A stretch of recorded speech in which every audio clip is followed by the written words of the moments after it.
Hello student, एक बार फिर मैं Arvind Pandey Adarsh Navodaya education group YouTube channel पर आपके सामने मैथमेटिक्स के रैखिक प्रोग्रामन समस्या के विषय में चर्चा करते हैं।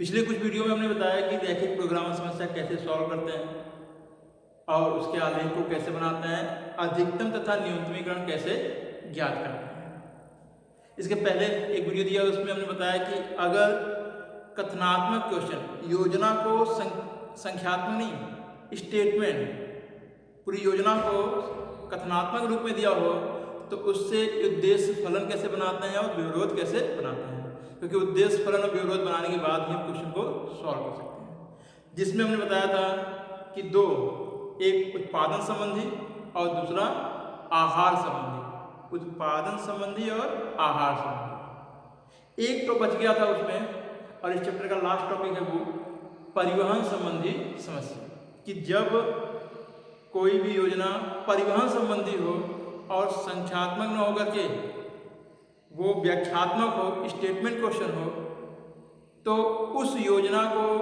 लेकर कैसे उद्देश्य फलन ज्ञात करेंगे और उसका विरोध कैसे ज्ञात करेंगे, इसके बारे में सीखिए। क्योंकि जैसे उद्देश्य फलन और विरोध आ गया, फिर आपको आलेख बनाना, हमने पीछे कुछ वीडियो में अच्छे ढंग से बताया कि कैसे आपको आलेख बनाना है, उसका न्यूनतम और अधिकतम मान कैसे ज्ञात करना है, ये चीज़ हमने बता दी है। तो यहाँ हम लोग क्या सीखेंगे कि दिए गए जो मान होंगे उसका उद्देश्य फलन कैसे बनाते हैं और उसका विरोध कैसे बनाते हैं। ये थोड़ा अलग है सबसे, तीनों पार्ट में सबसे अलग है, इसलिए इसको हम स्पेशल इस वीडियो में दे रहे हैं कि इसके आधार पर कोई भी क्वेश्चन होगा तो आप कैसे सॉल्व करेंगे और कैसे प्राप्त करेंगे। तो चलिए पहले मानते हैं क्वेश्चन पे। क्वेश्चन क्या है, क्योंकि ये कथनात्मक क्वेश्चन है, स्टेटमेंट क्वेश्चन है, तो योजना काफी बड़ी होती है, उसी को हमने लिखा हुआ है। क्या लिखा है योजना में? लिखा है परिवहन संबंधी समस्या। परिवहन संबंधी समस्या मतलब परिवहन, ट्रांसपोर्ट, क्यों मतलब आप किसी चीज को ले जाना ले आना, उसके बारे में चर्चा की हुई। तो जब किसी चीज को ले जाएंगे या ले आएंगे तो उसमें हमारा उद्देश्य क्या होगा? अक्सर उद्देश्य ये होता है कि कितना कम लागत लगे, खर्च कितना कम आए, यही उद्देश्य होता है। तो क्लियर हो जाएगा वहां से। दिया क्या है? दो अन्न भंडारों ए और बी की भंडारण क्षमता क्रमशः 100 कुंटल और 50 कुंटल है। इस लाइन को बढ़ाना है, 100 कुंटल और 50 कुंटल। इन्हें 3 राशन की दुकान डी, ई और एफ पर अन्न उपलब्ध कराना पड़ता है। मतलब 2 भंडारण क्षमता है और 3 दुकानें हैं, उसमें अन्न भेजना पड़ता है। और क्या दिया है? जिसकी आवश्यकता है कम से 50, 60, 50 और 40 कुंटल। मतलब जो दुकानें हैं वो कुल मिलाकर के 60, 50 और 40 इतनी क्विंटल रख सकती हैं। कोई दुकान बड़ी है, कोई दुकान छोटी है।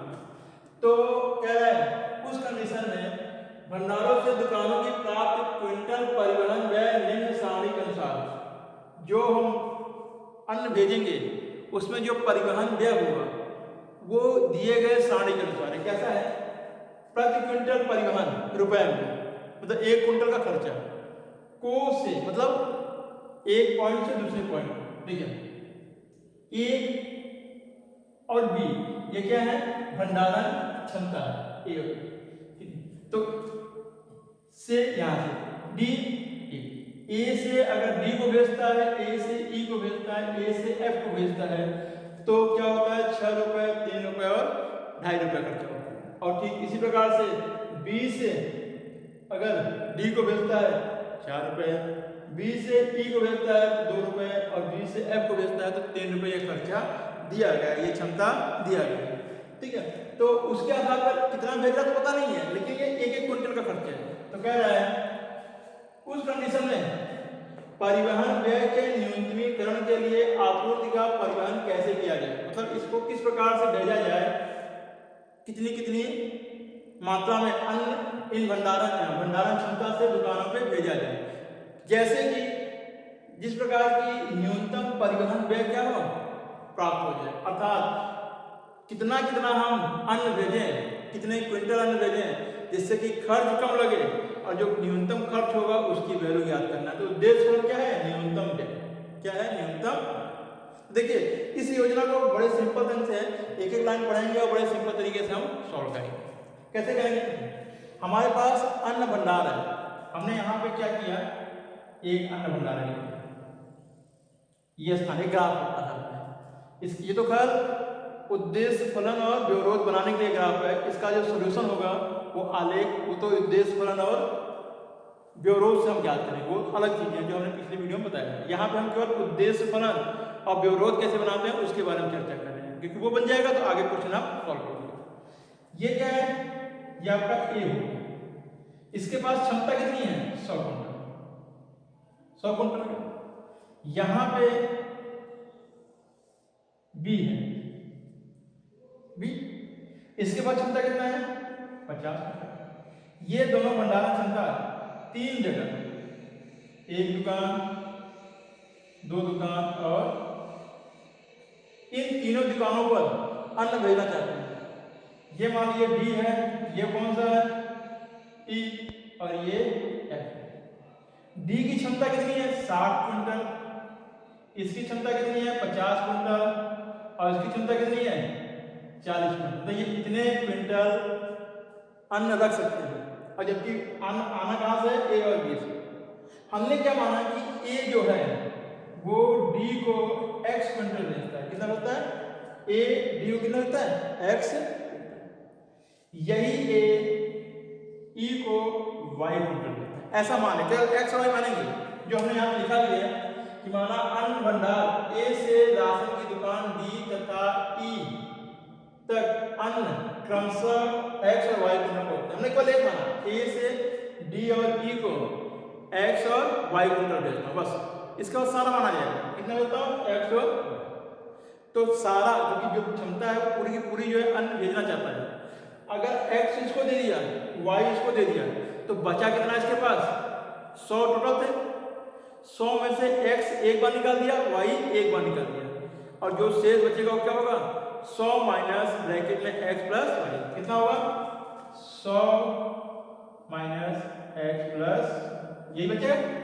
तो ये किसको भेज देगा, इसको।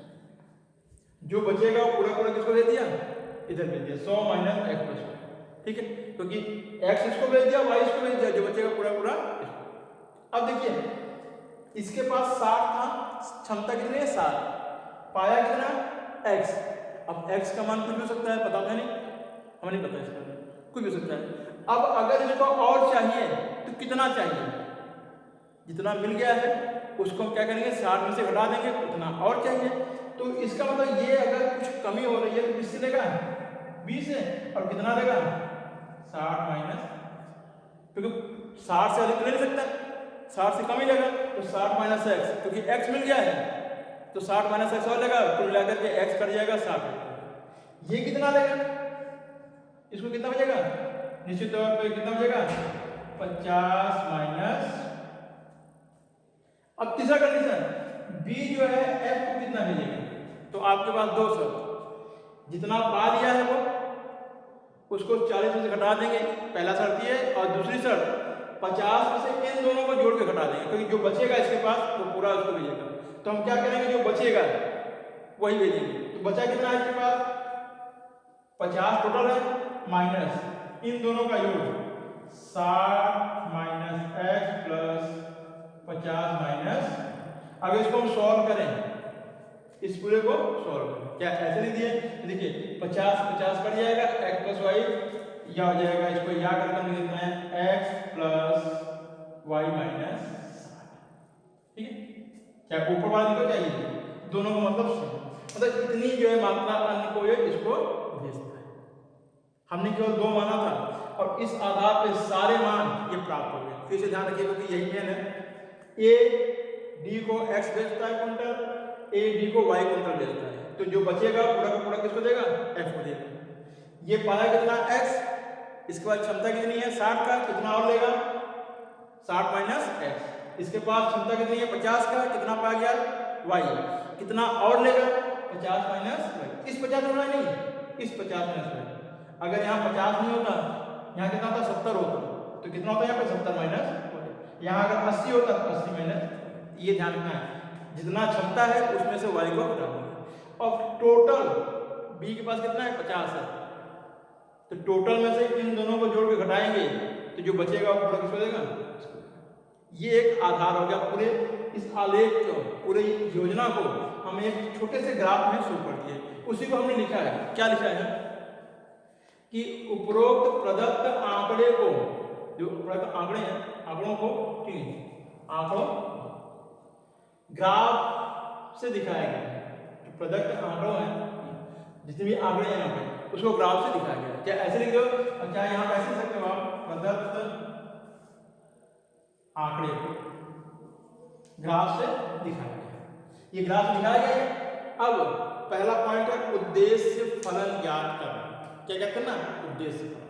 फिर दूसरा पॉइंट है व्यवहार। तो देखिए उद्देश्य किसके लिए होगा, न्यूनतम परिवहन व्यय। तुमने लिखा न्यूनतम परिवहन व्यय के लिए उद्देश्य फलन, न्यूनतम परिवहन व्यय के लिए उद्देश्य फलन, ठीक है। अब चलिए उद्देश्य फलन कैसे ज्ञात करेंगे, इसी के आधार पर, क्योंकि परिवहन व्यय के लिए खर्चा दिया हुआ है। ए डी को 1 कुंटल भेजता है तो कितना रुपये खर्चा करता है, 6 रुपये। ए डी को 1 कुंटल भेजता है तो 6 रुपये खर्च आता है। तो ए ने डी को भेजा कितना, x कुंटल, तो कुल खर्चा कितना हो गया, 6 है। तो पहला पार्ट हो जाएगा हमारा यहाँ पर 6 प्लस। अब ए अगर ई को भेजता है तो 3 रुपये खर्चा होता है 1 कुंटल पे, लेकिन ए ने ई को कितना भेजा, y, तो कुल कितना खर्चा हो जाएगा, 3 into y हो जाएगा। देखिए यहीं से है। अब अगर ए एफ को भेजता है 1 कुंटल तो खर्चा होता है 2.5 रुपये, लेकिन ए ने एफ को भेजा कितना है, ये तो 1 कुंटल का खर्चा है ना, कितना भेजा है, ये 100 माइनस एक्स प्लस वाई, इतना भेजा है। 1 कुंटल पर 2.5 रुपये, इतने पे plus 2.50 multiply 100 minus x minus, इसको हमने ब्रैकेट खोल दिया, फिर प्लस, क्योंकि अभी ए का खर्चा निकला, किसका निकला, ए का। अब बी के लिए भी खर्चा निकालेंगे, ठीक उसी प्रकार से बी अगर डी को भेजता है 1 कुंटल तो खर्चा कितना है, 4 रुपये, लेकिन बी ने भेजा कितना है डी को, बी ने डी को कितना भेजा है, 60 माइनस एक्स, तो 1 कुंटल का खर्च 4 रुपये है, इसका खर्च 4 मल्टीप्लाई 60 माइनस, या कि आगे खर्चा। अब यही बी ई को भेजता है तो 2 रुपये 1 क्विंटल पे, लेकिन भेजा कितना है, 50 माइनस वाई, तो 2 मल्टीप्लाई 50 माइनस और प्लस, यही बी 1 क्विंटल भेजता है एफ को तो 3 रुपये खर्चा बचता है, लेकिन बी एफ को भेजा कितना, एक्स प्लस वाई माइनस 60, इसलिए हमने इसको सॉल्व किया था, एक्स प्लस वाई माइनस 60। तो क्या हो जाएगा, यहाँ पर कितना खर्चा है, 3 रुपये 1 क्विंटल का, तो कुल खर्चा हो जाएगा x plus Y minus.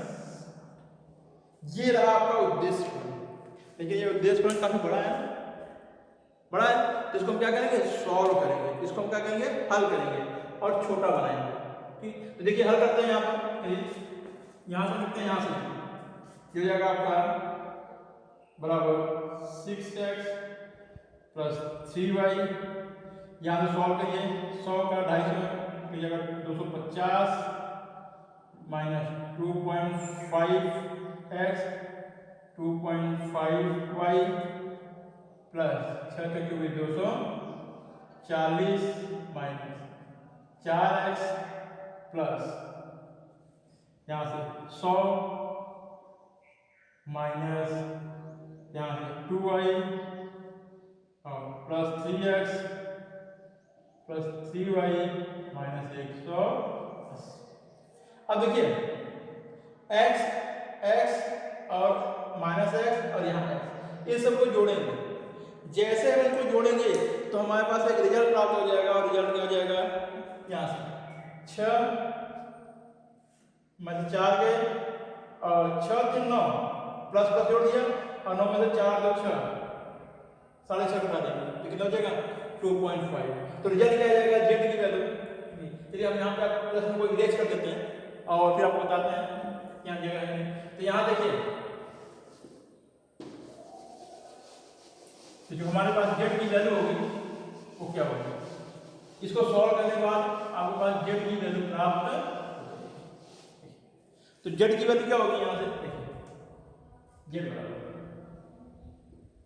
Z की वैल्यू प्राप्त हो जाएगी 2.5 ठीक इसी प्रकार से अगर हम y की वैल्यू को सॉल्व करें, किसी वैल्यू को, y की वैल्यू को, तो कितना आएगा? देखिए वहां पे 3y घटाएंगे 3 में से 0.5y, और देखिए यहां से घटाएंगे -2 और फिर 3 जोड़ेंगे तो कितना जाएगा? 1 पॉइंट, जोड़ना घटाना आता है आपको, यहाँ 3 था और यहाँ 3, 6 हो गए, 6 में से यहाँ 2 और 2, 4, 4.5 घटा देंगे, कितना जाएगा? 1.5।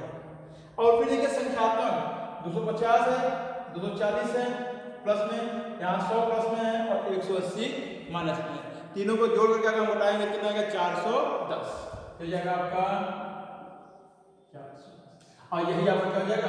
उद्देश्य। तो आपने भी क्या ज्ञात किया? केवल उद्देश्य फलन ज्ञात किया। क्या ज्ञात किया? उद्देश्य। जैसे आपका उद्देश्य फलन ज्ञात हो गया, अब क्या ज्ञात करेंगे आप? व्यवरोध। क्या ज्ञात करेंगे? तथा आलेख से प्राप्त व्यवरोध या ग्राफ से प्राप्त व्यवरोध क्रमशः, थोड़ा बड़ा क्वेश्चन होता है ये, क्योंकि इसमें उद्देश्य बनाओ व्यवरोध बनाने में ही काफी समय निकल जाता है, फिर ग्राफ बनाना होता है तो बड़े क्वेश्चन होते हैं, लेकिन इनका बहुत सरल होता है। अगर ये चीज समझ में आ गई फिर तो देखिए कितना सरल है। इसी से हम व्यवरोध याद करेंगे बहुत सिंपल तरीके से। हम क्या करेंगे? जितनी वैल्यू दी हुई है सबको 0 से अधिक करेंगे, क्योंकि 0 से कम तो हो ही नहीं सकता। तो देखिए पहला व्यवरोध x greater than 0, y greater than 0, जो कि हर क्वेश्चन में था, आपने पहले जाना था कि x y 0 से बड़ा होता है। तीसरा क्या होगा? 100 minus x plus y, 100 minus यहाँ ब्रैकेट में x plus y greater equal to, या इसी को हम क्या लिखेंगे? x plus y less than equal to x plus y। इसको अगर हम फर्स्ट मान लेंगे व्यवरोध, ये हो गया हमारा सेकंड व्यवरोध। अब आगे चलते हैं, यहां से देखिए अब क्या करेंगे? तीसरा यहाँ पे 60 माइनस x, इसको भी ग्रेटर देन इक्वल टू 0, हमने क्या किया? सभी को 0 से बड़ा दिखाना है। अब इसको सॉल्व करेंगे तो क्या हो जाएगा? ये इधर जाएगा तो x छोटा होगा किससे? 60 से। ठीक, इसी प्रकार चौथा यहां से 50 माइनस बड़ा है 0 से, या y छोटा है किससे? 50। और लास्ट में कौन बच रहा है? x प्लस y तथा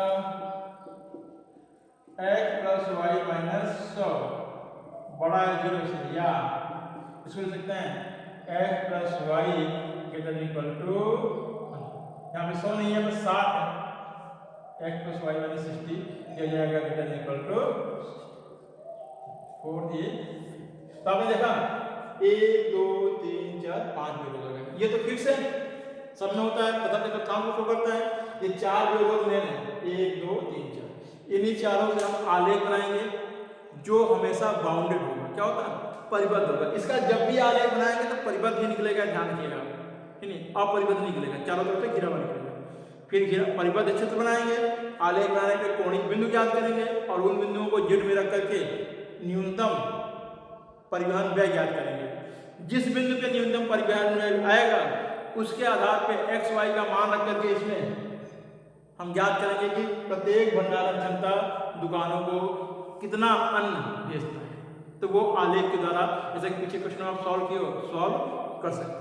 मेन क्या था हमारा बताने का मतलब? मेन मकसद था कि उद्देश्य फलन और व्यवरोध कैसे ज्ञात करते हैं। और ये चीजें क्या है, पूरे आंकड़ों को अगर ग्राफ में कर दिया जाए तो बहुत ही सिंपल तरीके से ऐसे कोई भी क्वेश्चन हो, बड़े से बड़े क्वेश्चन को आप आसान तरीके से सॉल्व कर सकते हैं।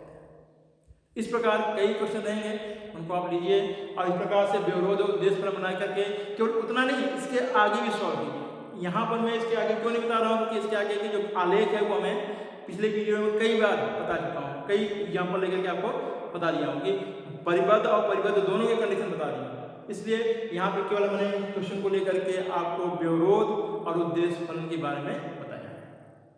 ठीक, तो आप इन वीडियो से अधिक से अधिक क्वेश्चन को सॉल्व करें, केवल इसके आगे आलेख बनाना है और हल करना है और रिजल्ट प्राप्त करना है। तब तक के लिए जय हिंद। नेक्स्ट टाइम में हम लोग एक नए टॉपिक के साथ ये चैप्टर आइए कंप्लीट करते हैं। नए चैप्टर के साथ एक नए पॉइंट पे चर्चा करेंगे। जय भारत।